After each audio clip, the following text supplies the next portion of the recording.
The community of K-12 education has seen innumerable growth over the last decade in distance learning programs, which according to Mills 2001 is defined as learning experiences in which students and instructors are separated by space and or time. According to research, this medium allows for the continued use of electronic distance learning systems since the 1930s, which has proven to be a completely new online learning environment for our K 12 pupils. Mills 2001 declares that distance education can have the same effect on measures of students' academic achievements when compared to traditional instruction. My vision statement as it relates to K 12 students in a distance learning environment is for all learners to have access to this medium of education whenever it is deemed necessary so that they will benefit wholeheartedly through the continuous use of technological resources and will be provided with the best education possible through the use of more affordable and effective learning tools. There are many notable implications for the future of distance online learning in relation to K 12 pupils.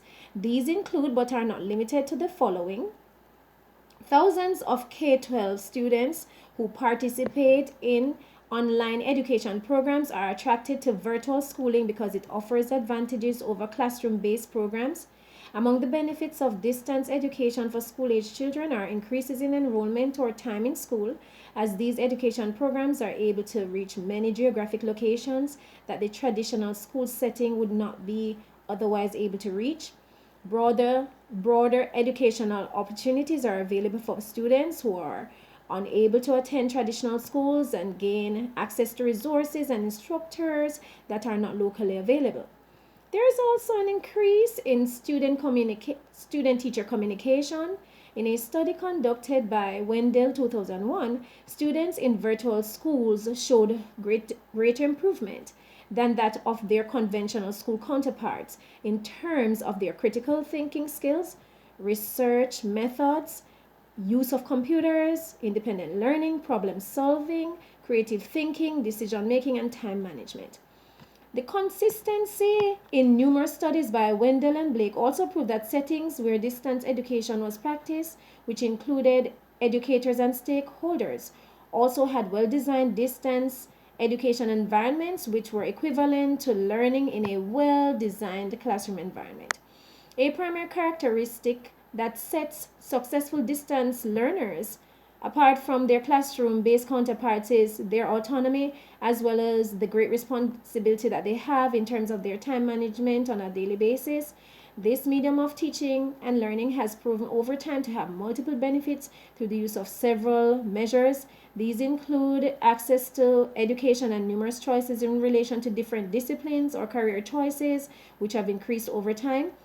Education is offered to a larger range of grade levels and abilities using more interactive and widely accessible technological resources, thus leading to the academic success of students on a wider scale. On the other hand, some notable disadvantages are as follows. Virtual schooling, like classroom schooling, has had limited success in some situations, especially for K 12 pupils.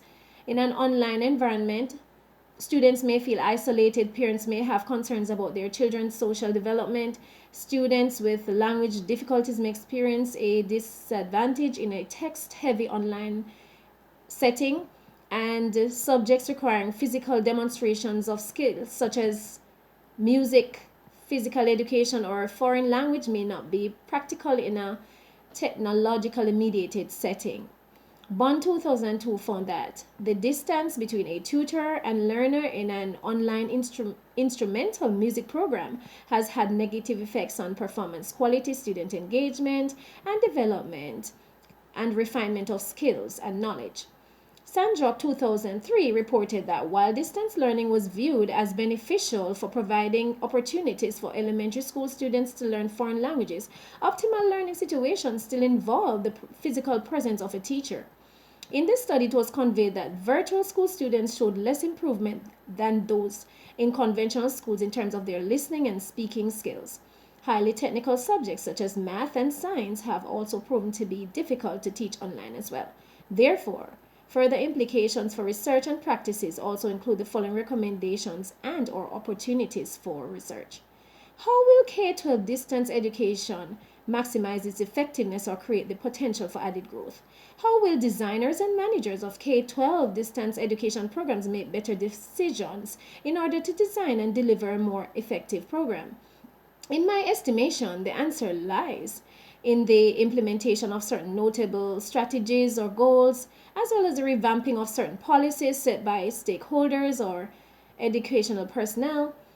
In order for distance education to be evaluated, data must be collected and reported in detail. Therefore, in concluding, I would like to reiterate that such data collection begins with the identification of goals.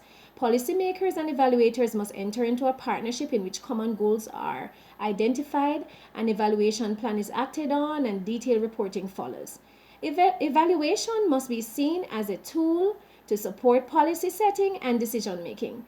It is no longer enough to ask whether distance education is effective. Therefore, we need to understand why it needs to be effective. And then we will truly be able to help our online learners to excel at the highest level of the educational stratum.